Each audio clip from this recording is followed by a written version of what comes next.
Yo, what's good, everybody, man? It's your boy, KidBrims, and welcome to the very first episode of the KidBrims Show. This is going to be my new and improved podcast. Yes, I know a lot of y'all who followed me before know I had the Two Fools in the Mic podcast. Haven't heard from us in a while, so I decided, let me start my own after a very long time, man. But this is going to be the first episode. And if y'all don't know me, man, it's your boy KidBrims, aka the Jersey God of Westchester. I collect jerseys, hats, sneakers. I make the all-pro videos, the 2K videos, and everything, man. So I'm happy that y'all hearing me out. But you already know we got to get into it. Y'all know I am a die-hard Knicks fan. I mean, I've been a Knicks fan ever since I was a little kid. You feel me? I remember when Allen Houston hit the floater over the Heat to defeat the number one seed, which was the Heat at the time, and the Knicks was the A seed. I remember when Larry Johnson hit the 4-point play over Antonio Davis, bro. And then, of course, we had the problems, having Antonio McDyess train the whole team, damn near the whole team, Eddie Curry, bro, again, training the whole team for Melo, even though we should have waited, signing people like Michael Sweetney, drafting people like Ronaldo, Balkman, Jordan Hill, having a team that consists of Alex Shved, however you say his name, Luis Almondson, Andre Bargnani, Lance Thomas. Bro, I've been through it all as a Knicks fan, but I am happy that they are back where they need to be, which is the playoffs as a number 4 seed with my son Julius Randle. Now, you already know I was watching the game last night. We're going to just recap the game, man. Shout out to the Atlanta Hawks. Shout out to Trae Young, even though I did hate Trae Young that whole game. He hit a clutch, floater as he was doing the whole game. But, we're going to get into that, bro. The Knicks, watching the Knicks, the very first quarter, they started off very, very flat. They put up a stat where they went 2 for 12. The first 12 shots, they only made 2 of them. And I'm sitting here like, yo, can we take this lid off this basket? Because, if we start out like that, like past Knicks teams, if they start out flat, then it's game over. Especially last year's team. If they were down by more than 10 or at least 10, they were getting blown out. You could already tell, it was over from the jump. But they started to get back into the rhythm when that bench came in. But the bench for the Knicks played such a huge role last night. When I'm telling you, bro, Derrick Rose coming off the bench. And then we got the 2 rookies, Emmanuel quickly and Obi-Wan Kenobi and my son Quickly. They gave us that spark, and of course my son Derrick Rose. How could we forget? I think he should be the 6th man of the year. That's just me, But having them 3 right there coming off the bench, also, oh my God, how can we forget Alec Burks, 27 points off the bench? Come on, y'all. That bench kept the Knicks in the game the whole entire time. I cannot lie to you. I know Julius Randle, he did have a bad game. That's one game. We're not going to sit here and just, forget what season he's had. Being the Knicks player, averaging almost 30, 10 and 7 a game, having triple doubles here and there. We're not just going not recognize that. He's going to put this game behind him. No, I know that Julius Randle could play so much better. Again, everybody is due for a bad game. Even though the Knicks did lose by 2, if Julius Randle did play a little bit better than he did, the Knicks would have won that game easy, But I'm not even mad at that loss, to be honest. But the Knicks do need to get better on the pick and roll defensively, because Trae Young was getting to the lane damn near every other possession. They would just run a pick and roll between either him, Clint Capella, or him and John Collins, and he would either go to the lane, floater, which was damn near automatic the whole night, or he would, go to the lane, they step up to him, and he would throw the lob to Clint or John Collins, which, the Knicks just need to get better on the pick and rolls defensively, because that was most of their game plan. Just a lot of pick and roll. And my thing is, Elfrid Payton needs to be benched, bro. Elfrid Payton needs to sit down somewhere. He need to go to China or something, because he is not the answer in guarding Trae Young. And he is a liability on the offensive side. When I tell you, I'm sitting here watching the game, and I'm like, yo, we need to get this man Elfrid Payton, because in the first 4 minutes, he was getting cooked by Trae Young. And as soon as Derrick Rose come in, you hear the Knicks crowd cheering and whatnot. Because we know Elfrid Payton is going to the bench, and Derrick Rose, the better option, is coming in.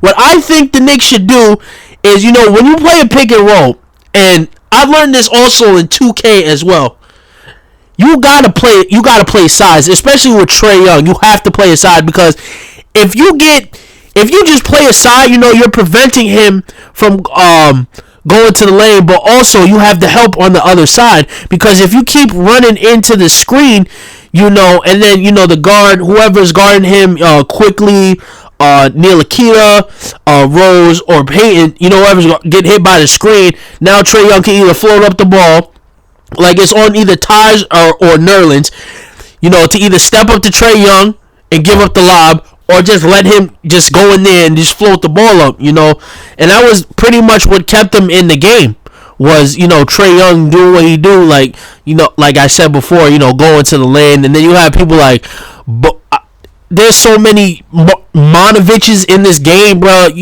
I don't even know if it's Bodon, whatever his name is, also played a very key part, because, it was a 62-60 game, and we on a fast break, and my son RJ dunked on his head top and gave the Knicks momentum. But as soon as they came out the timeout, he hits 2 threes back to back. So he was definitely an X factor in this game. But as a Knicks fan, I am not worried. It is only game 1. If, again, like I said, if Julius Randle can play the Julius Randle that we know he can play, then the Hawks are no problem. Because to me, in my opinion, the Hawks aren't a problem.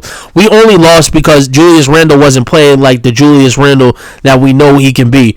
Because as you can see during the regular season, now I know it's the playoffs and everything, and everybody turns up, because it's the playoffs, more is at stake. But if you see during the regular season, we defeated the Hawks in the series 3-0. So I know we're capable of beating the Hawks. They had one good night and Julius Randle had a bad night. But I guarantee you it's not going to happen again. Julius Randle's going to come in there on Wednesday, game 2, and he's going to go crazy. I know Julius Randle. I know him. I watch every Knick game, but I don't miss a Knick game. Unless while I'm at work, which is rare because they don't play that much during the day. Only on a Sunday they have matinee games. But usually when the Knicks are on, not usually, all the time when the Knicks are on, especially after 6-7 o'clock, I'm always watching the Knicks. I'm a diehard Knicks fan. I've been there when we brought back Tracy McGrady, and everybody thought that he was the answer. I was there when they had Steve Francis and Stephon Marbury in the backcourt, thinking that was going to work, and of course it wasn't going to work, bro. I was there before Zach Randolph was like Zebo on the Grizzlies, Jamal Crawford. I've been a Knicks fan since day one, so you cannot question my loyalty when it comes to this team. So it's great to see them back in the playoffs. It's been 13 years. Last time, it's been since 2013. I'm gonna say 2013. When Melo was on the Knicks. That was a great Knicks team too. They were second in the East. We just had run-ins with a prime Paul George, prime Roy Hibbert. That prime Pacers team was crazy, and of course, we had to run into a prime LeBron when he was on the Heat, Dwayne Wade, Chris Bosh. Those are the only things. But other than that, that Knicks team was great. They had my son Steve Novak, Iman Shumpert, 6th Man of the Year, J.R. Smith. They had my son Steve Novak, Chris Copeland, Pablo Prigioni. I'm telling you, and that bum Jared Jeffries and all of them, bro. But I already know how the Knicks are going to play Wednesday. They're gonna turn up the intensity more. Now, the game 1 J is out the way. Now it's time to really turn up. I have the Knicks in 6 or 7. I said this before. My prediction going into this game, the Knicks will win in 6 or 7. They will definitely win the series, but I know Wednesday will definitely be a better story. We're going to take back a home court advantage, and we gonna see, bro. We gonna make it do what it do. You feel me? My son Derrick Rose is gonna get another 20 something. But my thing is, before I get out of here about this recap, my thing is, when they put Frank on Trae Young, if that was the case, Tim shouldn't have brought him out that last minute of the game to put him on Trae Young. If that was the case, I think what you should do is bench Elfrid Payton, send him to the end of the bench. You start Frank and have Frank guard Trae Young out the gate, like get him warmed up. Because as a sports player, I played sports before. I still play sports. If I'm sitting on the bench for a while and I come in like last minute, of course I'm gonna be cold. Like I'm not warmed up. I'm not really into the game. Like if you play the person through the game more, they're going to get warmed up. They're going to be a better person on the offense and defensive side of the ball. I apologize. Like that, But my thing is that, Elfrid Payton need to go. He need to get benched respectfully. He need to get up out of here. You need to start my son Frank, and we definitely need Quickly and Rose in at the same time off the bench, because if that bench keeps playing the way it does and Nerlens Noel keeps being that defensive anchor, then I'm telling you, the Knicks will win in 6 or 7. I'll be shocked if they win in 5. Matter of fact, they win 4 straight, because I know this is a different Knicks team. This is not the last year's Knicks team, bro. It's not. They are better defensively. We have Tibbs, coaching these boys up, a much better defensive team, unlike how they've been in the past. So I already know the Knicks are going to get it done, bro. I believe in the team. Of course, I was upset, but, really thinking about it, is like, that's not a bad loss. I'll take that. If we have to lose like that, I'd rather lose like that than get blown out. But, we going to make it do what it do, bro. We going to see Wednesday, bro. You already know I'm going to be locked in and I'm going to be watching, bro. You already know. I just wish I had another monitor to throw this watch party for y'all so you can see my reactions and whatnot, man. But I got the Knicks winning, of course, on Wednesday. I'm not even going to give a score, but they're going to win. They're going to win by at least 5. I'm going to just say that. They're going to win by at least 5, man. But if you enjoyed the very first episode of the KidBrims show, the podcast, man, make sure you leave a like, listen to it all the way through. If you're brand new to the channel, make sure you hit that sub button and turn on post notifications, so every time I drop a video, you guys will be notified. Now, I will be trying to work out a way again to put my podcast on iTunes, like I did have the Two Fools in a Mic podcast. But for right now, this is going up on my YouTube channel. So again, if you're brand new, please make sure you hit that sub button, turn on post notifications, so every time I drop a video, you guys will be notified. And make sure you tag a Knicks fan. We got to get that out there, bro. I need all my Knicks family together with me be on this. Again, it's only game 1. I am not worried whatsoever. If we're down 2-0, then we start to get a little worried. But right now it's game 1. It was only one game. We lost by 2. The Garden was rocking. I need to be in that send, bro. I definitely need to be in there, because you know me and how I get hype in my videos. If only y'all would have heard me last night commentating this game, bro.